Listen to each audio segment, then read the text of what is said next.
Tunaanza na taarifa ya habari ikisoma kwako na Zawadi Bashemela. Karibu. Asante Amina, na kwanza ni habari za kitaifa. Mkuu wa mkoa wa Kagera Fatima Mwasa amesema serikali itashughulika na viongozi wanaosababisha migogoro ya ardhi mkoani humo, ikiwa ni pamoja na kuwavua nyadhifa zao. Akizungumza wakati wa uzinduzi wa kampeni ya msaada wa kisheria ya Mama Samia kwa mkoa wa Kagera, Mwasa amesema imebainika migogoro mingi ya ardhi inasababishwa na wenye viti na watendaji wa vijiji kwa kujichukulia mamlaka ya kuuza ardhi kienyeji. Uongozi wa mkoa hautasita kuwachukulia hatua ikibidi hiyo ya kuwavua nyadhifa zao. Pia ametoa rai kwa viongozi wote wa mkoa wa Kagera kuweka msisitizo katika kusuluhisha migogoro inayojitokeza badala ya kuhamasisha wananchi kwenda mahakamani, ambapo wanaweza kutumia muda mrefu kupata utatuzi na wakati mwingine kujenga uadui baada ya hukumu kutoka. Serikali imesema imetaja aina 5 za saratani zinazoongoza kwa kanda ya Ziwa, ambazo ni kibofu cha mkojo, mji wa uzazi, damu, macho na figo.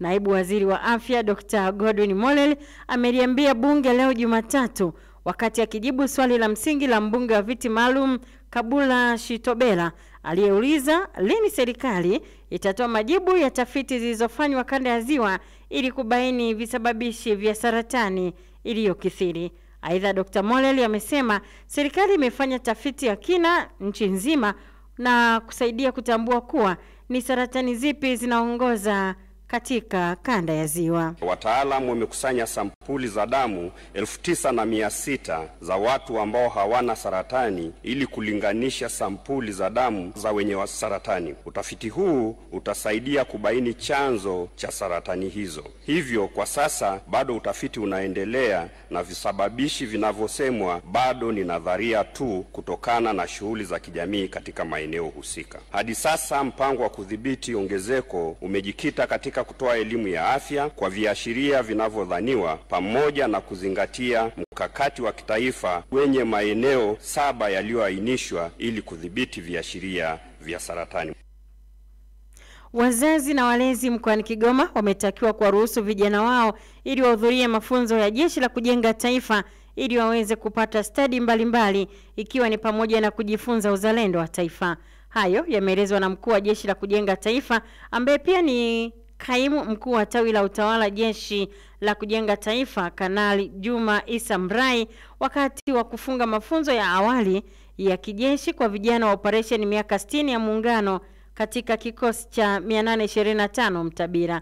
Kanali Mrai amesema wazazi na walezi wanatakiwa kuwaruhusu watoto wao kujiunga na Jeshi la Kujenga Taifa, hasa wale wanaohitimu kidato cha 6. Niwaombe wakawaelimishe umuhimu wa mafunzo haya wazazi au walezi wengine ambao bado wana mtazamo hasi wa kutowaruhusu vijana wao kuja kufanya mafunzo ya Jeshi la Kujenga Taifa. Hasa hapa naomba kusisitiza au kuwaomba wazazi na walezi waruhusu vijana hasa wa form 6 ambaye karibuni wanamaliza mitihani na karibuni tutawaita kwa ajili ya kujiunga na Jeshi la Kujenga Taifa.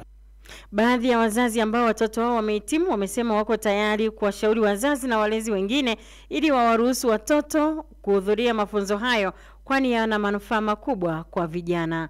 Jeshi la polisi nchini, kamisheni ya polisi jamii, limewataka wakazi wa mkoa wa Geita kupitia ulinzi shirikishi kulinda na kuheshimu rasilimali za taifa na miundombinu ya wawekezaji kwa maslahi mapana ya taifa.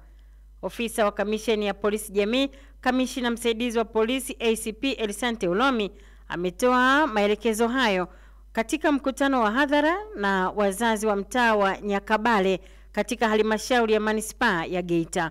Mkutano huo ni mwendelezo wa kampeni ya siku 14 ya kufikisha elimu ya ulinzi shirikishi mkoani Geita iliyoratibiwa na Jeshi la Polisi kwa ushirikiano na kampuni ya mgodi wa dhahabu ya Geita GGML. ACP Ulomi amesema serikali imetunga sera, kanuni na sheria rafiki kwa wawekezaji ili kutoa fursa kwa Watanzania kunufaika na rasilimali za nchi, na hivyo ushirikiano unahitajika kufikia malengo. Na sasa ni habari za kimataifa. Kufuatia mapigano makali nchini Sudani, wanamgambo wa RSF wamesema wamedhibiti kambi ya wakimbizi ya Zamzam ambayo imehifadhi watu waliokimbia makwao Darfur Kaskazini. Mamia ya familia wanaotoroka kambi ya Zamzam wamewasili eneo la Tawila. Wakati huo huo, waasi wa RFCF wametangaza kuwa wanakaribia kudhibiti kikamilifu eneo la El Shafa, mji muhimu wa Darfur, wakiendelea kupigana na wanajeshi wa Sudani.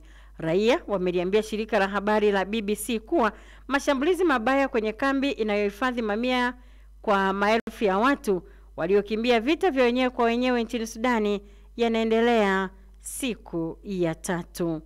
Na waziri wa mambo ya nje wa Ufaransa Jean-Noël Barrot amesema Algeria imewataka wafanyakazi 12 wa ubalozi wa Ufaransa kuondoka nchini humo ndani ya saa 48.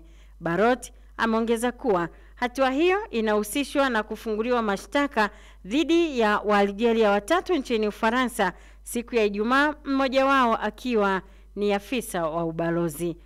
Wanatuhumiwa kuhusika katika tukio la mwaka jana la utekaji nyara wa Amir Bokols mwenye miaka 41, mkosoaji wa serikali ya Algeria ambaye inasemekana alipewa hifadhi nchini Ufaransa mwaka 2023. Baroti alitaka Algeria kuachana na kufukuzwa na akasema Ufaransa iko tayari kujibu mara moja ikiwa wataendelea. Wazua. Msikilizaji, hakuna cha kudumu. Kila kitu ni cha msimu, isipokuwa misimu mingine ni mirefu mno. Wazua. Na huo ndio mwisho wa Duru Habari jioni ya leo. Endelea kutufuatilia katika mitandao yetu ya kijamii, Facebook Radio Kwizera na YouTube Kwizera TV, bila kusahau website yetu ya radiokwizera.co.tz. Saa 2 kamili usiku utasikiliza taarifa nyingine ya habari.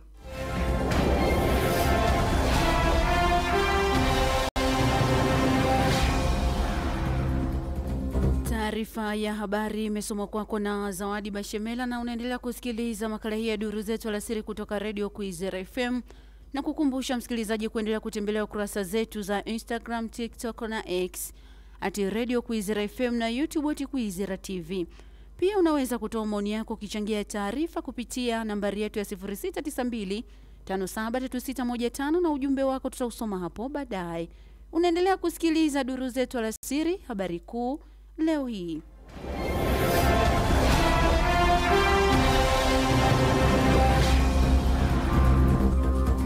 Mkuu wa mkoa wa Kagera Fatma Mwasa amesema serikali itashughulikia viongozi wanaosababisha migogoro ya ardhi mkoani humo, ikiwa ni pamoja na kuwavua nyadhifa zao. Wazazi na walezi mkoa wa Kigoma wametakiwa kuwaruhusu vijana wao ili wahudhurie mafunzo ya jeshi la kujenga taifa ili waweze kupata stadi mbalimbali, ikiwa ni pamoja na kujifunza uzalendo kwa taifa.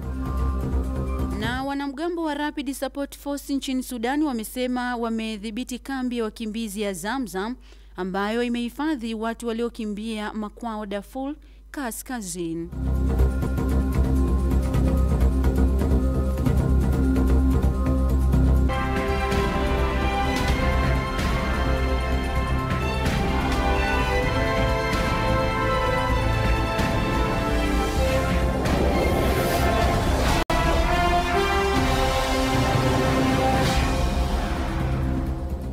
Hivi sasa tayari ni saa 10 na dakika 11 alasiri kwa saa za Afrika Mashariki, ambayo ni sawa na saa 9 na dakika 11 alasiri kwa saa za Afrika ya Kati.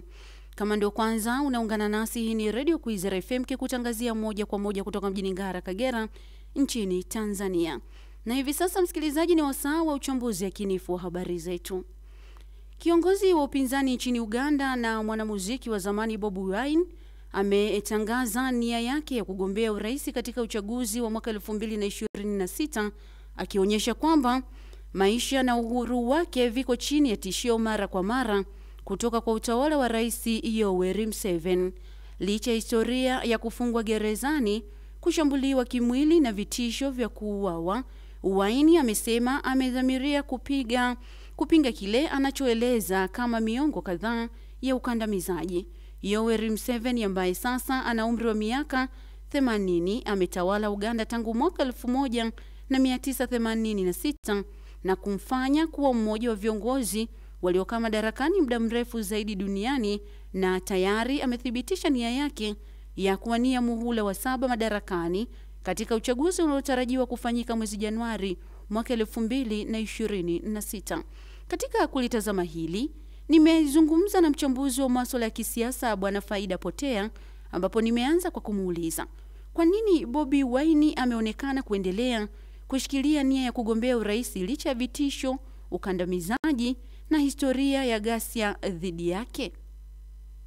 Kwanza kabisa unatakiwa ufahamu kwamba huyo ni mwanasiasa, ni haki yake katika kugombea, na katika harakati hizi za kisiasa katika bara letu la Afrika limejaa siasa ngumu na nzito, pamoja na vitisho na yale yote anayokutana nayo. Kama mwanasiasa anayo haki ya kusimama ama kufa kwa ajili ya taifa lake. Kwa hiyo anachokigombania ni kutafuta kila anachokiona yeye ni haki. Je, hii inaonyesha nini kuhusu mabadiliko ya siasa za upinzani nchini Uganda? Siasa za Uganda au siasa za Afrika ni siasa ambazo zimegubikwa na mambo mengi, lakini pia siasa za Uganda ni siasa ambazo ni ngumu, na ukizingatia kwamba Yoweri Museveni hayuko tayari kuondoka kwa kura, na hata ukiangalia uchaguzi uliopita jeshi liliingia kama kesho ni siku za uchaguzi na kuanza kupiga watu. Jambo hili ambalo sasa nchi za Afrika zimeshindwa kujisimamia na hata kukosoana. Kwa hiyo ni lazima sasa siasa ngumu na majuto mengi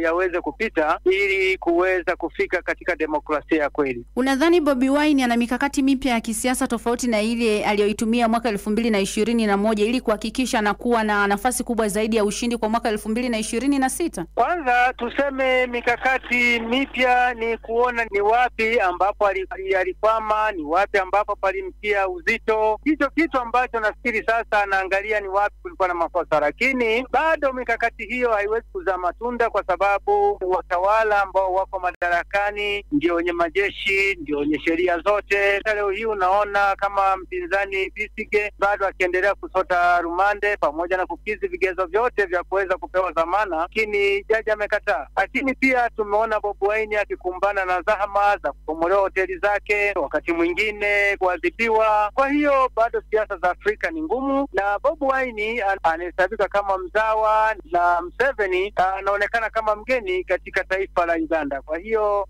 Bobi Wine anakuwa na uungwaji mkono na kuona kwamba sasa Mganda mwenyewe halisi kabisa ndio anayetaka taifa, na ndio maana anapata uungwaji mkono mkubwa zaidi kwa Waganda wenyewe halisi. Je, ushawishi wa Bobi Wine miongoni mwa vijana unaweza kutafsiriwa kama nguvu halisi ya kisiasa au ni mapenzi ya muda mfupi, na vijana wanaweza wakamuunga mkono kwa kiasi gani kwa mtazamo wako? Bobi Wine anaungwa mkono sana na vijana pamoja na wazee, hasa wa kabila la Waganda ambao ndio wanaamini kabisa kwamba yule ndio kijana na ndio anayepaswa kutawala, kwa sababu Museveni anachukuliwa kama kabila kadogo ambapo pia kanahusishwa kama kutoka nje. Kwa hiyo kidogo kumekuwa na changamoto katika utawala wa Rais Yoweri Museveni. Kwa mtazamo wako, ni changamoto gani kuu ambazo Bobi Wine anapaswa kuzitatua ndani ya chama chake cha NUP kabla ya kuingia rasmi kwenye kinyang'anyiro cha urais? Kwanza kabisa kinachomzofisha na kumpa shida hasa ni serikali, lakini ndani ya chama chake yuko vizuri, na nafikiri kama wangetengeneza muungano wa vyama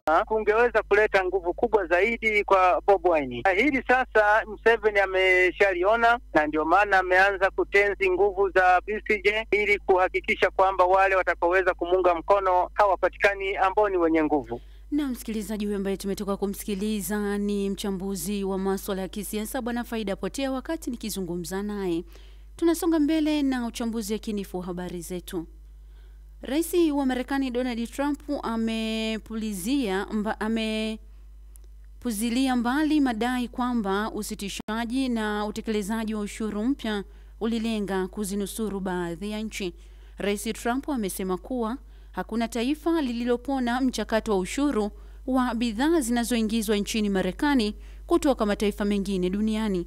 Albert Andrew Kavano amezungumza na mwanamajumui na mchambuzi wa masuala ya kisiasa, kiuchumi na kijamii Bwana Leonard Chakupewa, na ameanza kwa kumuuliza kauli ya Rais Donald Trump ina maana gani kwa dunia?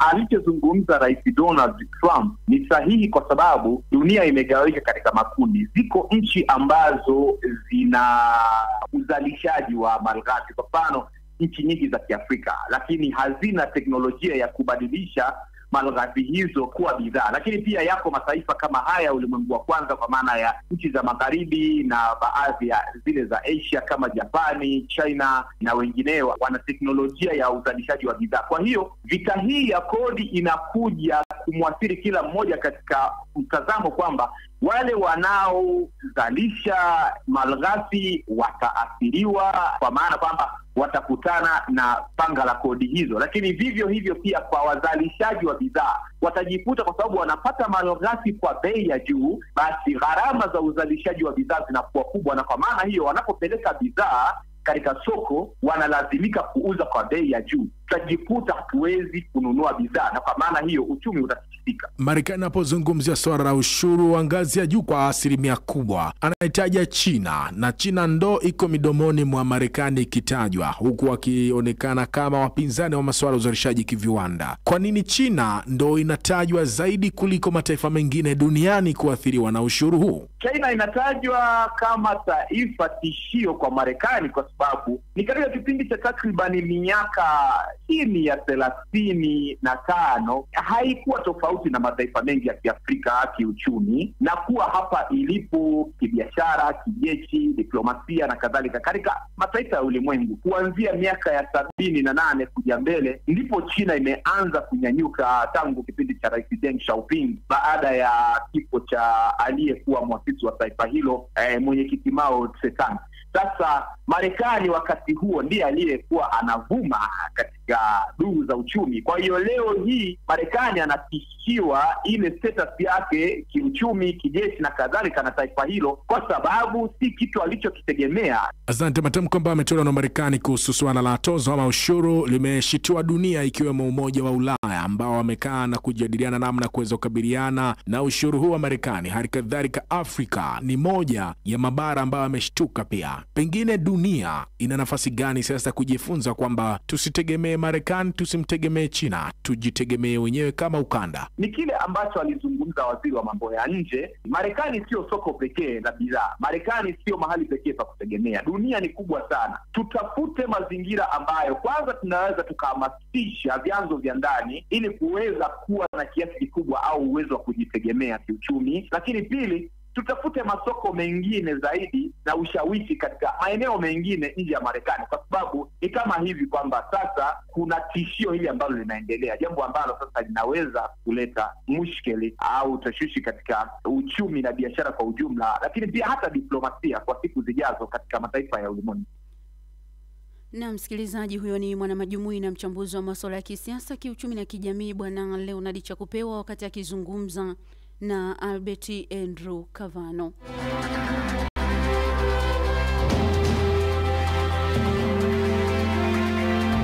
Asante sana msikilizaji kwa kuendelea kusikiliza makala hii ya Duru Zetu Alasiri, na sasa ni wasaa wa Duru Uchumi na Biashara, ambapo tunaanza na taarifa kuwa jukwaa la ushirika la mkoa wa Shinyanga limewakutanisha wakulima zaidi ya 500 wa mazao ya chakula na biashara kutoka vyama vya ushirika vya msingi AMCOS 299 kujadili namna ya kukuza sekta ya kilimo ili izidi kuwanufaisha na kuondokana na umaskini.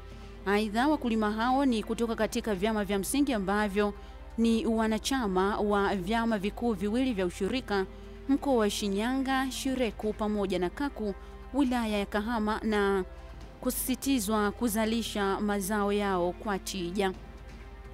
Na kwingineko ni kwamba wakulima wa zao la mwani kutoka Bwenju, Zanzibar, wamesema licha ya ugumu wa kilimo hicho, bei ya kilo moja bado ni shilingi 700, tofauti na matarajio yao ya kutamani wauze shilingi 1500.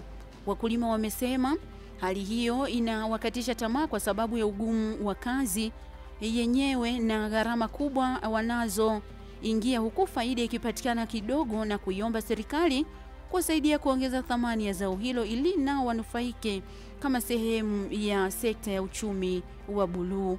Tutamatishe Duru Uchumi na Biashara kwa kuangazia taarifa kuwa Tanzania iko mbioni kuacha kuagiza vilipuzi na baruti kutoka nje ya nchi kila mwaka, Tanzania inaingiza vilipuzi milioni 10 na tani 26,000 za baruti kutoka nje.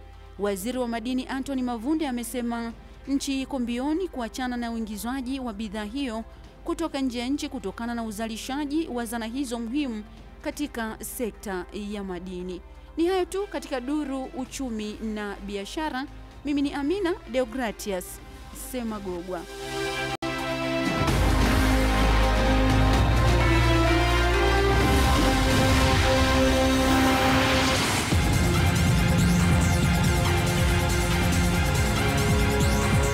Na msikilizaji, na sasa ni duru michezoni na Marco Pastore. Asante na karibu sana Marco Pastore. Asante sana. Mambo vipi? Mambo ni poa. Habari za huko kutoka? Niko fresh kabisa. Sawa. Karibu sana. Machache kati ya mengi ambayo itakuwa jambo jema nikikufahamisha ni kuhusiana na michezo mbalimbali ambayo inatarajiwa kufanyika hii leo. Utakumbuka pale usiku kutakuwa na mechi kutoka kule barani Ulaya. Kwa hivyo kubwa zaidi tu ni kusihi utakuja kufahamu kwa uchambuzi zaidi itakuwa ni kitu gani. Lakini jambo lingine ni kuhusiana na mchezo wa kombe la shirikisho ambao unaendelea hivi sasa, ambapo ni Kagera Sugar wanacheza na Singida Black Stars. Ndiyo. Ni moja ya mchezo ambao unachezwa hivi sasa. Kwa hiyo mengi zaidi tunaendelea kukufahamisha kuhusiana na haya ya kimichezo. Usisahau pale saa 2:45 tutakuja kufahamu kwa ndani kwa maana ya uchambuzi wake pamoja na yote hayo. Ni hayo tu.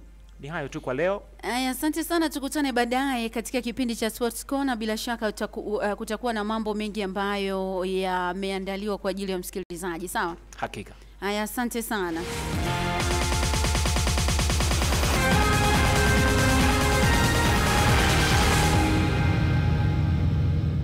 Na kwa taarifa hizo za kimichezo na burudani, msikilizaji, napata wasaa wa kutupia jicho katika nambari yetu ya 0692573615 nikitazama ujumbe ambao umetuma ukichangia taarifa zetu.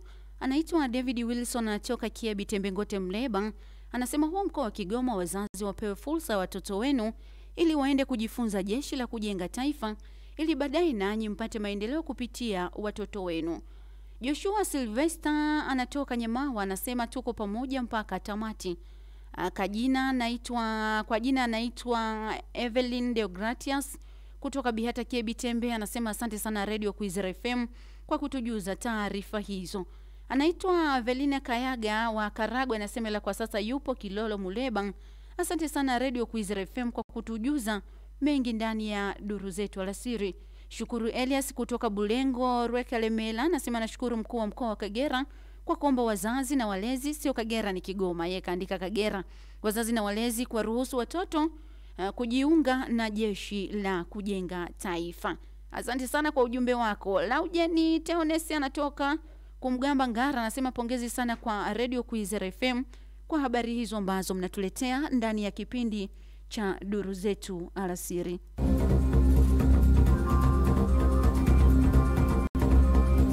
Na kwa ujumbe huo msikilizaji, ninakamilisha makala hii ya duru zetu alasiri. Nikukumbushe tu machache kati ya yale ambayo tumekuletea kwa siku ya leo.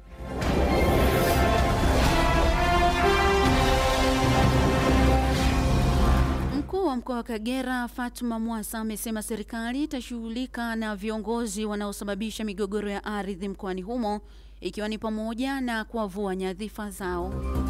Wazazi na walezi mkoa wa Kigoma wametakiwa kuwaruhusu vijana wao wahudhurie mafunzo ya jeshi la kujenga taifa ili waweze kupata stadi mbalimbali, ikiwa ni pamoja na kujifunza uzalendo kwa taifa. Na wanamgambo wa Rapid Support Force nchini Sudani wamesema wamedhibiti kambi ya wakimbizi ya Zamzam ambayo imehifadhi watu waliokimbia makwao Darfur Kaskazini. Hadi kufikia hapo ndio tunafikia mwisho wa makala hii ya duru zetu alasiri. Kwa niaba ya Zawadi Bashemela aliyekusomea taarifa ya habari, mimi ni Amina Deogratias Semagogwa anasema asante kwa kuwa nami, nikutakia alasiri njema, naendelea kusikiliza Mseto Leo.